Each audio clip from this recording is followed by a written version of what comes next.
오늘은 웨스트민스터 소요리 문답 제29문 우리가 어떻게 그리스도의 구속에 참여하게 되어지는가 하는 이 부분을 좀 살펴보도록 하겠습니다. 29문의 문제를 보게 되면은 우리는 그리스도가 값주고 사신 구속에 어떻게 참여하는 사람이 됩니까? 이렇게 묻고 있지요. 그러니까 주님께서 이루신 구속의 사역에 우리가 어떻게 참여하게 되어지느냐 하는 것을 묻는 것인데, 거기에 대한 답 우리 다 같이 한 목소리로 같이 한번 읽도록 하겠습니다. 시작. 그리스도의 성령께서 그 구속을 우리에게 효력 있게 적용하여 주심으로 우리는 그리스도의 값주고 사신 구속에 참여하는 사람이 됩니다. 아멘. 그리스도의 성령께서 그 구속을 우리에게 효력 있게 적용해 주심으로 우리는 참여하게 되어진다. 이렇게 말씀하고 있지요. 이 부분들을 오늘 우리가 좀 이제 풀어서 자세하게 설명을 하도록 하겠습니다. 우리가 지금 소요리 문답을 공부하고 있는데, 여기서 내용에 있어서 이제 오늘 부분이 굉장히 중요한 전환점을 이루고 있는 시점입니다. 그러니까 우리가 이렇게 연속적인 그 강해를 살펴볼 때는 전환점이 이루어져 갈 때에 전체적인 맥락을 놓치지 말아야 됩니다. 그래서 내용 정리를 우리가 좀 잘 할 수 있어야 합니다. 자, 지금까지는 우리가 무엇을 공부했느냐 하면은 타락한 결과 우리가 처하게 되어졌던 죄와 그리고 비참함의 상태에서 우리를 어떻게 구속했고, 그렇게 구속해 주신 구속주이신 주님이 어떤 분이신가 하는 것을 우리가 공부를 했습니다. 자, 그리고 이제 오늘부터는 제29문부터 제38문이 소요리 문답의 일부가 해당이 됩니다. 그러니까 일부의 마지막까지 29문부터 38문까지는 우리를 죄에서 구속해 주신 결과, 우리를 죄에서 구원해 주신 결과, 우리가 어떤 유익을 얻게 되어졌는가 하는 것을 이제 계속해서 우리가 공부하게 되어집니다.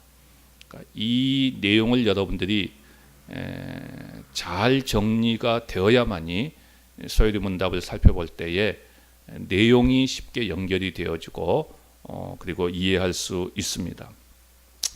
자, 그 가운데서 이 단어는 이제 우리가 앞으로 살펴보게 될 이 단어는 그 유익을 얻는 방법이 무엇이고, 그리고 어떻게 우리가 받게 되어졌고, 그 내용이 무엇인가 이제 하는 것들을 구체적으로 우리는 계속해서 살펴보게 되어질 것입니다. 자, 그러니까 다시 정리를 한다면 7문 이후로 소요리 문답 제7문 이후로는 하나님이 하신 일을 공부했습니다. 그러니까 하나님에 대해서 공부했습니다. 하나님에 대해서. 그리고 21문 이후부터는 예수 그리스도에 대해서 공부했습니다. 예수 그리스도, 특별히 예수 그리스도의 구속 사역을 우리가 공부를 했는데, 23문에서부터 28문까지는 구속주이신 예수님께서 그 구속의 사역을 어떻게 감당하셨는가 하는 것을 공부했습니다. 그러니까 하나님에 이어서 예수 그리스도에 대해서 공부했습니다. 자, 그리고 이제부터 제29문부터 일부의 마지막인 38문까지는 예수님의 구속의 결과로 우리에게 어떤 유익이 있었는가 하는 것을 공부하게 됩니다. 그러니까 여기서의 이제 핵심적인 키워드는 뭐냐? 성령님입니다. 성령 하나님에 의해서 모든 유익이 우리에게 주어지게 되었다 하는 것이죠. 그러니까 크게 그리면 뭐죠? 삼위일체 하나님이죠. 하나님, 그리고 예수 그리스도, 그리고 이제부터 우리는 성령님에 구속됨에 대해서 공부를 하게 되어집니다. 자, 이렇게 중요한 전환점을 이루는 그런 맥락, 그런 부분에서는 전체의 지도를 우리가 반드시 확인하고, 그리고 그릴 때 이제 우리가 어느 방향으로 가고 있는지, 어떤 길로 가고 있는지 길을 잃어버리지 않는다 하는 사실을 여러분들이 분명히 아시고, 이런 전체적인 그림을 여러분들이 이제 머릿속에 그리면서 이제 앞으로 우리가 공부하게 될 내용들이 어떤 내용인가 하는 것들을 여러분들이 염두에 두고 계속해서 길을 가야 됩니다. 그래야 제대로 소요리문답을 공부하게 되어집니다. 자, 이런 전체적인 그림을 그리고 오늘 이제 이 제29문을 우리가 살펴보면서 먼저 첫 번째로 좀 생각해 볼 것은 오늘 질문의 내용입니다. 오늘 질문의 내용의 핵심적인 질문이 뭐냐면은 우리가 어떻게 구속에 참여하게 되어지는가 하는 것입니다. 그러니까 구속에 우리가 참여하게 되어진다라고 하는 말이 무슨 말인지 이 의미부터 우리가 좀 살펴보도록 하겠습니다. 자, 오늘 질문을 보게 되면은 예수 그리스도께서 구속을 이루셨습니다. 그렇죠? 자, 그런데 우리가 어떻게 예수님께서 이루신 그 구속에 참여하게 되어지는가 하는 질문이지요. 그러니까 답은 성령께서 효력 있게 적용하여 주심으로 이렇게 대답하고 있습니다. 자, 그렇다면 여기서 우리는 두 가지의 내용을 먼저 좀 생각해 보셔야 됩니다. 첫 번째는 당연히 뭐죠? 지금 여기서 나오고 있는 구속의 개념입니다. 구속이라고 하는 것이 도대체 뭐냐 하는 것을 좀 정리를 해야 되겠죠. 이 구속은 값을 지불하고 산다는 것입니다. 그러니까 좀 더 보충 설명을 한다면 빚을 져서 빚 때문에 어떤 물건이나 사람이 혹은 이 모든 것들이 넘어갔습니다. 빚 때문에 다 넘어갔어요. 그러면 그 값을 지불하고 다시 찾아오는 것입니다. 이것이 구속이지요. 그러니까 만약에 자신이 할 수 없다면 다른 사람이 대신 값을 지불해 주고 되찾아올 수 있습니다. 이것이 구속입니다. 구속의 일반적인 개념이지요. 자, 그런데 지금 우리가 이야기하고 있는 구속은 어떤 것을 이야기하고 있습니까? 사람이 하나님 앞에 죄를 지음으로 말미암아 죄의 노예가 되어져 있는 상태입니다. 그러니까 그 상태에서 우리를 해방시켜 주시기 위해 그 죄값을 지불하고 거기서 건져 주신 것이죠. 누가 그렇게 하셨습니까? 예수 그리스도께서 우리를 죄에서 구원하기 위해서 죄값을 지불하셨습니다. 이것이 이제 우리가 살피게 되어지는 구속의 개념이지요. 자, 그러면 두 번째로 여기서 생각할 것은 이 구속에 참여자가 된다는 말은 도대체 무슨 말이냐 하는 것이죠. 이 구속에 참여자가 된다라는 말은 무슨 말이냐 하는 것이죠. 그러니까 앞에서 이야기했던 예수님이 이루신 구속이 어떻게 나의 것으로 되어지느냐 하는 문제입니다. 어떻게 내 것이 되어지느냐. 그러니까 쉽게 표현하면 차려진 밥상을 나도 거기에 앉아서 함께 먹는 것이죠. 그러니까 예수님이 밥상에 앉아 있는데 나도 거기에 동참해서 예수님과 더불어서 그 밥상에 함께 앉아서 밥을 먹는 것, 이걸 의미하지요. 그러니까 예수님께서 주시는 구속의 유익을 우리도 함께 받으려면 어떻게 해야 하느냐 하는 것입니다. 예수님의 구속 사역이 구체적으로 우리에게, 나에게 무슨 상관이 있는지 물어보는 질문이지요.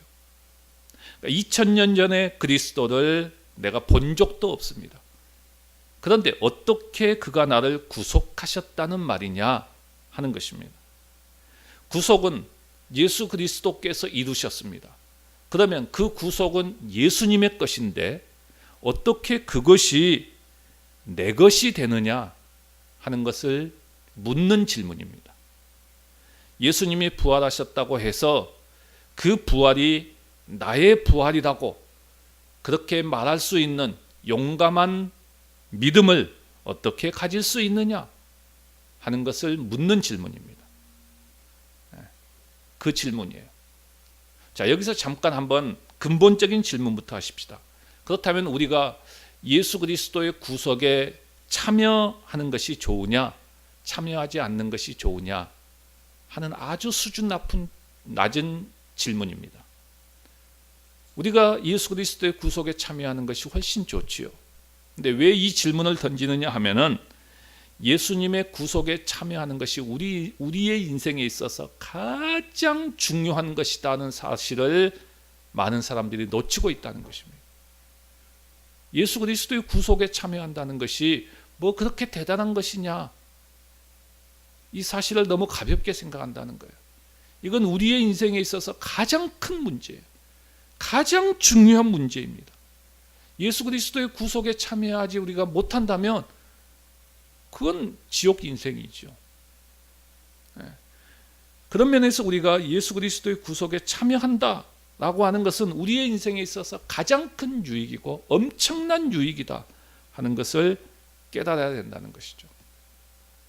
이것과 관련해서 삼위 하나님의 관계를 살펴보면 먼저 성부 하나님은 우리의 구원을 작정하십니다. 그리고 성자 하나님은, 즉 예수 그리스도는 하나님이 작정한 구원을 이루기 위해서 사람이 되셔서 이 땅에 오시고 그리고 고난을 받으시고 십자가에 못 박혀 죽으심으로 우리의 구원을 객관적으로 이루셨습니다. 그리고 성령 하나님께서는 예수님께서 이루신 그 구원을 우리에게 효력 있게 적용하심으로써 우리가 그 구속에 참여하도록 하십니다. 바로 이 부분이, 이 성령에 대한 부분이 오늘 29문에 대한 내용입니다. 그래서 오늘 소요리 문답의 핵심은 우리의 구속에 있어서 성령의 역할이 무엇이냐 하는 것입니다. 예수님께서 구속을 다 이루셨지만 우리가 거기에 참여하기 위해서는 사람들이 죄를 깨닫고 그리고 회개하고 주를 믿고 주께로 돌아가서 그 은혜를 구함으로써 그 자리에 참여하게 되는데, 이것이 어떻게 가능하게 되어지느냐 하는 것이 오늘 29문의 질문의 내용입니다. 자, 그러면 두 번째로 생각할 것은 이 질문에 대한 답변입니다. 이 답변에 대해서 어떻게 이야기합니까? 자, 영어의 소요리 문답을, 영어로 되어 있는 소요리 문답을 보게 되면은 이 부분에 대해서 보다 선명하게 답변해 주고 있습니다. 물론 우리 한글 이 소요리 문답에도 분명하게 답을 주고 있습니다만은 영어 소요리 문답에는 이 부분에 대해서 더 확실하게 설명을 해주고 있어요. 두 가지의 by라고 하는 이 단어를 통해서 분명하게 설명해 줍니다. 어떻게 우리가 구속에 참여하게 되어지느냐라고 했을 때 영어 소요리 문답에서는 두 개의 by가 나오는데, 첫 번째는 효과적인 적용에 의해서 라고 이렇게 설명하고 있고, 두 번째 내용은 성령에 의해서 이렇게 말하고 있습니다. 이 두 가지지요. 자, 그러면 첫 번째 나오는 바이는 우리가 그리스도의 구속에 참여하려면 우리에게 효과적으로 적용하신다라고 말합니다. 효과적으로 적용하신다. 그러니까 효과적인 적용이 무엇이냐라고 했을 때는 이제 우리가 다음 주에 살펴볼 제30문에서 이 부분을 이제 자세하게 공부하게 되어집니다. 그런데 간단히 언급하면 효과적인 적용이다라고 하는 말은 예수 그리스도의 구속이, 잘 들으세요, 예수 그리스도의 구속이 그 어느 누구에게도 거부할 수 없게 사람의 상태나 그 사람의 자세나 그 사람의 수준 등에 전혀 영향을 받지 않고 제대로 완벽하게 퍼펙트하게 적용되어진다는 의미, 이것이 효과적으로 적용된다라는 의미입니다. 다시 말씀을 드립니다. 효과적인 적용이라고 하는 것은 그리스도의 구속이 그 누구에게도 거부할 수 없도록 그 사람의 상태나 그 사람의 자세나 그 사람의 수준 등에 전혀 영향을 받지 않고 완벽하게 제대로 적용이 되어진다라는 의미죠. 예수 그리스도의 구속이 우리에게 그렇게 되어진다는 것입니다. 그리스도가 사신 구속은 우리의 힘으로 우리 스스로 우리 것으로 만드는 것이 아니라 성령에 의해서 우리의 것이 되어진다는 것입니다. 성령 하나님이 우리에게 적용하심으로써 결코 실패나 조금의 실수도 없게 하신다는 것입니다. 이것이 효과 있게라는 단어의 의미인 것이죠. 사람은 그리스도가 획득하신 구원을 자신에게 스스로 적용하는 것이 불가능합니다. 이처럼 29모는 구원의 획득과 적용이 모두 사람에 의한 것이 아니라 하나님에 의한 것이다 하는 것을 보여주고 있지요. 자, 두 번째 나오는 바위는 앞에서는 정말 완벽하게 퍼펙트하게 어떤 것에도 영향을 받지 않고 누구에게도 거부할 수 없을 정도로 제대로 적용된다는 것이죠. 이게 첫 번째 바위입니다. 그러면 두 번째 바위는 그러면 이것이 어떻게 가능하느냐, 누구에 의해서 가능하느냐 라고 했을 때 그 답은 성령님에 의해서 그렇게 되어진다 라는 이야기입니다. 성령님에 의해서 그렇게 주신다는 것입니다. 그러니까 그리스도가 사시는 구속을 우리의 것으로 만드는 일은 성령님께서 주도하시고 우리는 참여자가 되십니다. 구원의 적용은 사람이 참여하는 형태로 나타나기는 하지만은 절대로 사람의 일이 아닙니다. 전적인 성령님의 사역입니다. 성령의 사역에 의해서 우리가 이 땅을 살고 죽고 부활하는 과정 속에서 우리에게 그리스도의 유익을 계속해서 주시는 분이 누구냐? 바로 성령 하나님이십니다. 그래서 이제부터는 우리가 앞으로 살펴보는 키워드는 성령님입니다. 성령님의 사역에 대해서 우리는 공부하게 되어집니다. 성도들이 인생을 사는 문제, 삶과 죽음과 희노애락의 모든 것이 이제 성령 안에서 이루어지는 것이죠. 우리와 하나님을 믿지 않는 사람들의 가장 큰 차이가 뭐냐라고 했을 때 성령님이 함께 하시느냐 함께 하지 않느냐, 이 차이입니다. 성령님이 함께 한다는 것은 사실 엄청난 일이죠. 굉장히 중요한 것입니다. 여러분, 우리가 성경을 보게 되면은 성령이 임할 때 하나님의 나라가 임했습니다. 성령에 의해 하나님의 나라는 더욱더 든든히 세워져 갔습니다. 또한 성령께서 우리에게 완전한 은혜를 베풀어 주셨습니다. 왜 사도들이 활동했던 사도시대가 그렇게 위대한 시대였을까요?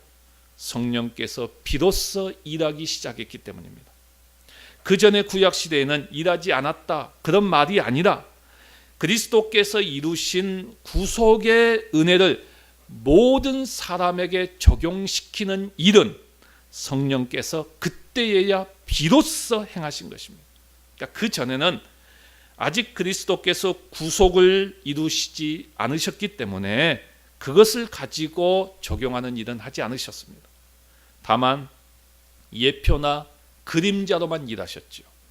그러나 실제로 그리스도께서 이루신 구속의 은혜를 모든 사람에게 적용시키는 일은 오순절 이후부터입니다. 성령이 임할 때부터였죠. 그래서 성령께서 일하셨기 때문에 가장 위대한 시대가 되어졌죠. 그렇다면 지금은 어떻습니까? 동일하게 성령께서 일하십니다. 동일하게 성령께서 일하시죠. 우리의 구속의 적용을 위해서 지금도 성령께서는 일하시고 계십니다. 이걸 우리는 분명히 놓치지 말아야 됩니다. 결론적으로 이야기합니다. 정리합니다. 그리스도께서 이루신 구속을 우리가 어떻게 내 것으로, 우리가 어떻게 거기에, 그 자리에, 그 밥상에 우리가 참여하게 되어지느냐. 성령께서 효과적으로 적용해 주심으로 말미암아 가능하다는 것입니다. 우리가 이 땅을 살고 죽는 모든 과정, 희노애락의 모든 것에 성령께서 함께 하십니다. 이것을 바르게 하는 것이 우리의 삶에 있어서 믿지 않는 사람들과에 있어서 가장 큰 차별이고, 이것을 우리가 바르게 아는 것이 우리의 삶에 있어서 가장 큰 유익이고 복이라는 것입니다. 성령님께서 우리 모두와 함께 하시는, 그리고 성령님과 함께 모든 것들을 이루어 가시고, 성령님께서 우리 가운데 참여하도록 만드신 이 구속의 놀라운 유익과 은혜 속에서 우리의 삶이 더욱더 풍성해지는 귀한 역사가 함께 하시기를 주님의 이름으로 간절히 바랍니다.